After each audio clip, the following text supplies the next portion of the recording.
Hey, what's up? lightboltjoe here. Today we are going to discuss Hocus Pocus and the all-new sequel.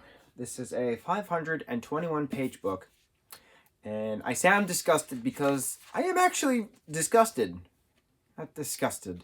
No, I'm disgusted. This was bad. This was bad.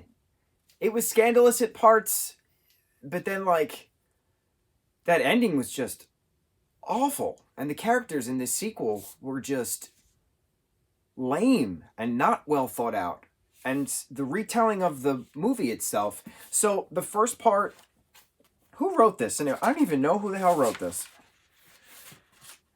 A.W. Jantha, written by A.W. Jantha, based on the screenplay, story by David and Mick, etc., etc., Freeform Books. So the first part is the telling of the movie, right?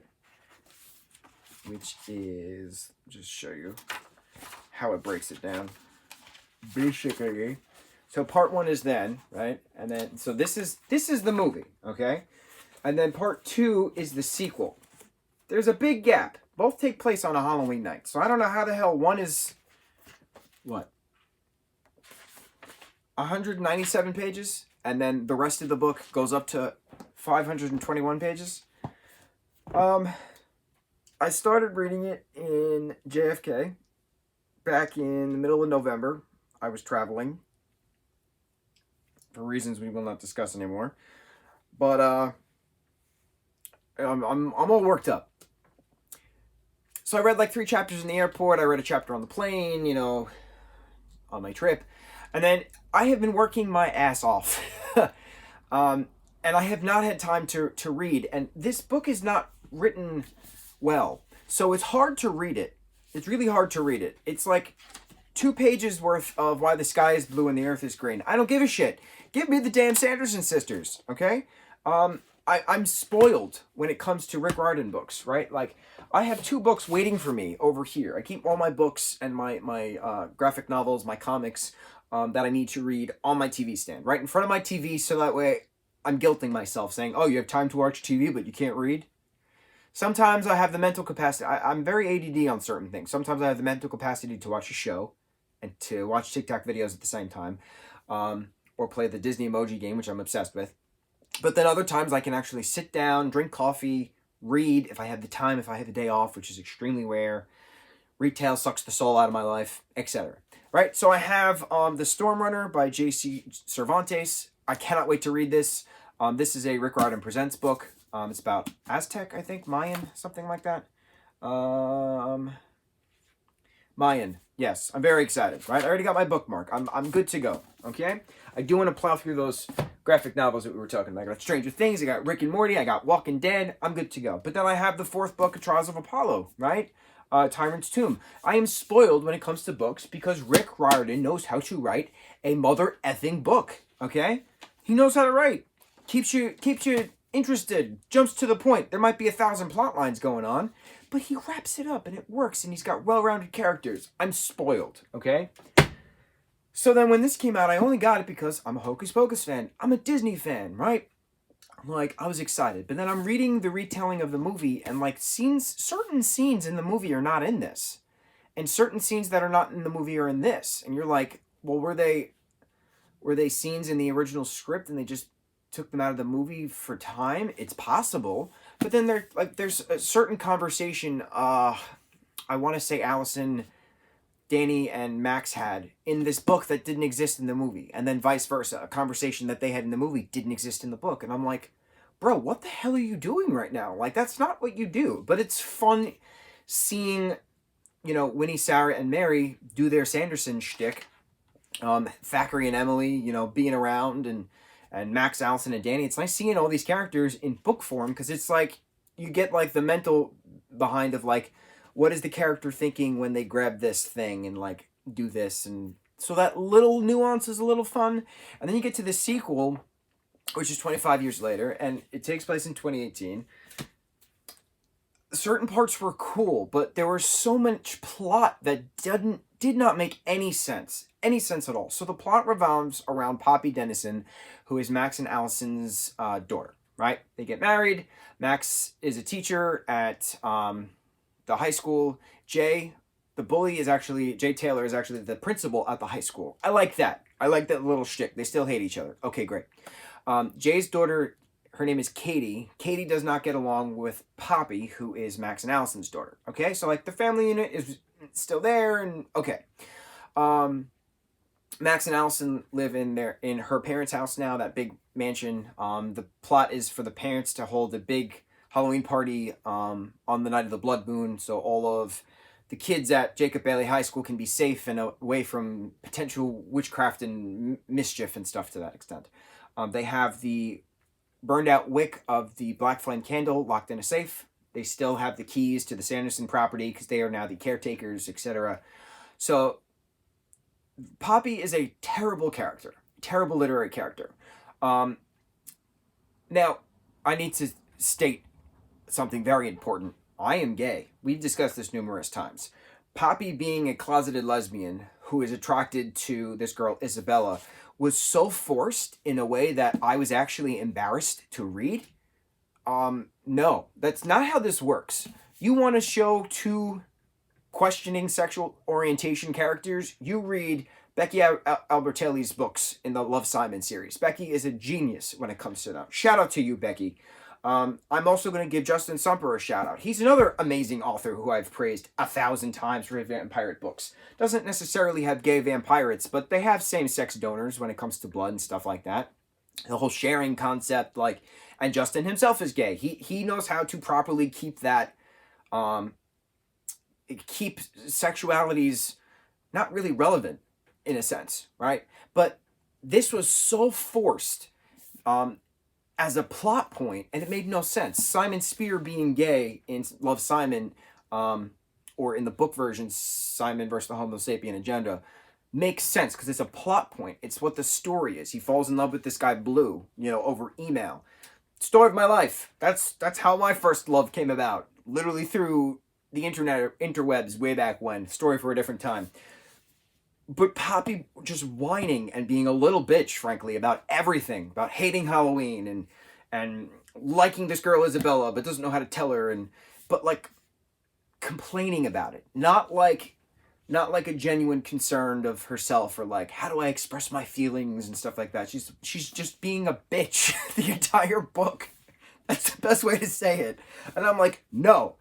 Max and Allison's daughter is not a whiny little bitch. She is a strong woman, a strong 16-year-old who can kick ass when she needs to. And I was like, that is not what we got, okay?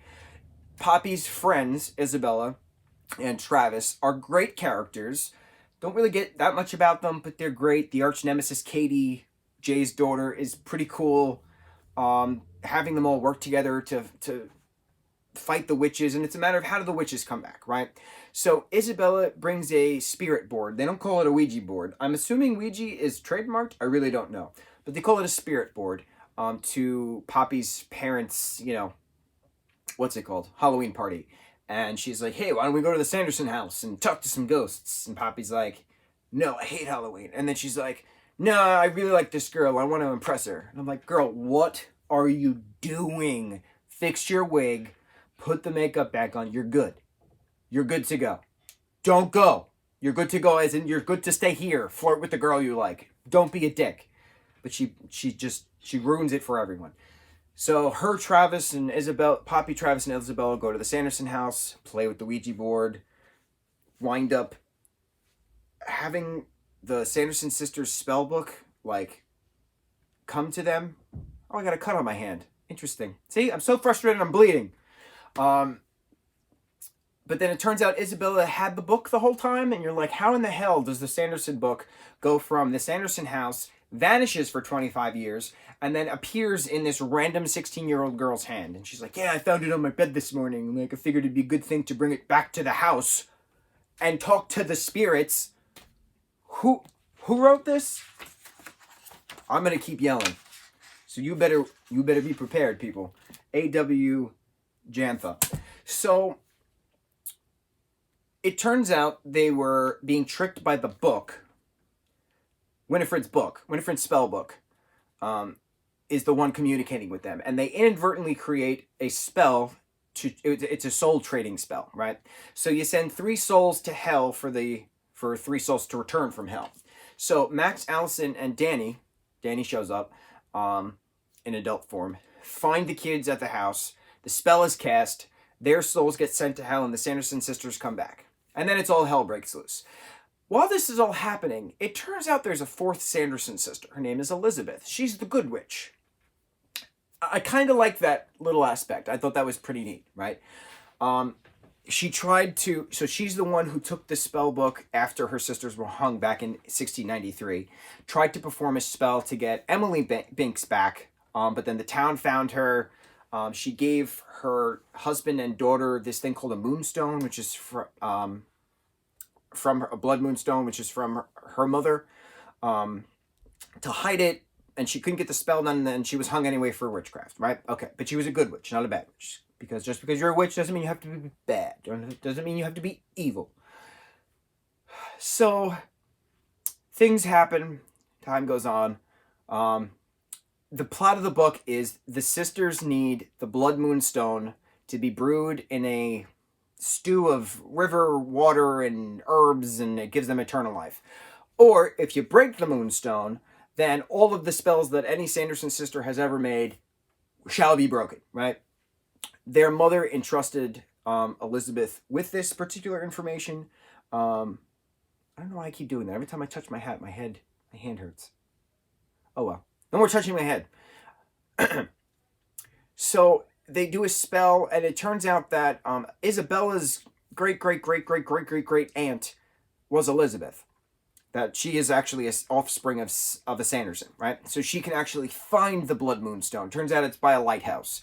So they go and they find the blood moonstone by a lighthouse after they get Katie involved, and all their friends are being turned into zombies from the cell phones because Sarah's singing into the cell phones. Mary goes off gallivanting, and she's like standing up to Winnie, and she has this whole power ballad, and you're like, yeah, Winnie, like stick up for yourself. And then she goes back to being a subservient little slug. And you're like, what was the point of this entire chapter about Mary's independence for literally nothing? No. So time goes on, shit happens, or does it? And then, we get more of Jay's backstory, which is pretty neat. They get the blood moonstone, the zombies come away, then the Sanderson sisters get the book back, and they create another spell to get more witches out from hell. So they do more, like 387 souls from Earth go to hell to bring the witches back, and etc. While this is happening, Elizabeth the ghost, who also is accompanied by Thackeray Binks and Emily Binks in the graveyard, can't leave the graveyard because they're bound to the dirt. So the kids then take a bucket of dirt, I shit you not, on their adventure, so that way Elizabeth the ghost can join them. I'm like, bro, what? Are you shitting me? So Elizabeth teaches Isabella how to use her lightning magic, and Elizabeth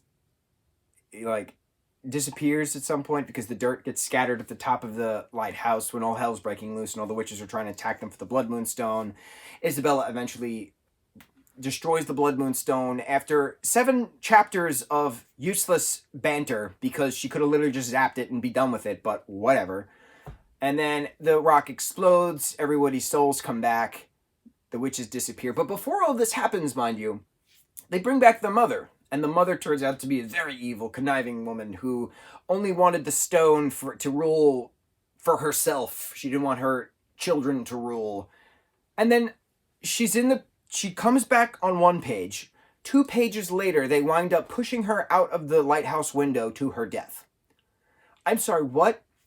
Why are we seeing Mother Gothel being tripped by Rapunzel's hair and disintegrating into the air, into the rocks below again?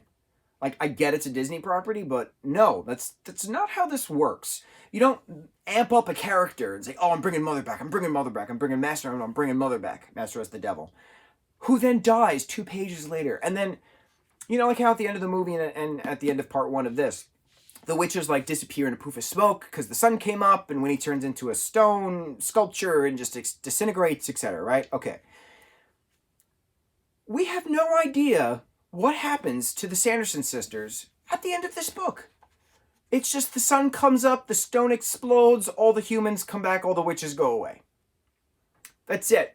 You hear Max and Danny arguing about something by the shore because Max picks up a piece of the glass that broke from the Moonstone, which we get no backstory of. We have no idea where the hell the Moonstone came from. None of that, right? No idea why the spellbook is being its own entity, right? None of that. They're all back together. Isabella and Poppy have their cute romantic kiss at the end. It was all worth it. It's a little bit of magic. Go team. Bro, this is not a love story. This is a story about witches. This is horror. No, that's not how this works. And then at the very end, which is 3 pages long, we have a boy, and again, it's a year later, so now we're in 2019 Halloween. A boy is roaming around Salem on Halloween night in a hat and a emerald green robe. He's got one green eye. He doesn't have the other eye.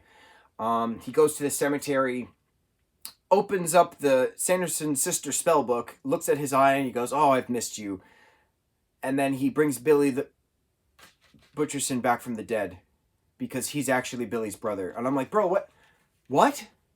The point of destroying the Moonstone was to get rid of all of the Sanderson magic, right? How in the F are you alive if, for a year, if the Moonstone's been broken, all the witches are back in hell because all the humans came back except this one particular girl who he sees a missing poster for because she took his place. He took her place.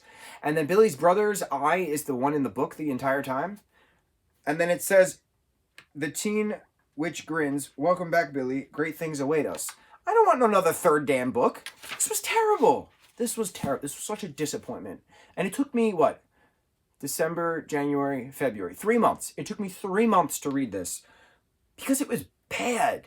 It was bad. I don't get heated about many things. I've talked about bad movies before. I should talk about bad friendships. That should be another thing. Let's review other friends, shall we? But this was bad. Like I said, there were parts I liked, but that whole lesbian thing was way too forced. Way too forced. There was no emotional connection to these characters. I did not enjoy this book. I think the best thing about this book was Allison being a lawyer. I think that was the best thing about this book. Have you read this piece of garbage? Do you feel as strongly of this as I do? Because when they're making a sequel, right? They're making a movie sequel. It's going to be on Disney Plus. I don't know when the hell it's happening. But if the sequel is based off of this nonsense that we were just given, I need those plots fixed. I need the characters well-rounded. You want to make Poppy a lesbian? Go for it. You do you. But don't make her a whiny little conniving stupid little bitch who just complains about everything when this is Poppy Dennison. This is Max and Allison's daughter. Max and Allison Dennison's daughter is not a whiny little bitch. She's not. I refuse to accept that Poppy Dennison is a whiny little bitch. That's the best way to say it. Give me more Isabella. Isabella was a great character. She turned into a dog for a bit. Strong Athena warrior. I like her. Travis, he was pretty neat. I liked Katie. For some reason in my mind, I kept seeing her as Asian, but in the little drawing, she's clearly a white girl with blonde hair. Go figure, we need another one of those. I don't know. I didn't. No. Did you read this? Do you hate it as much as I do? Please, let's discuss it. Mucho mahalo.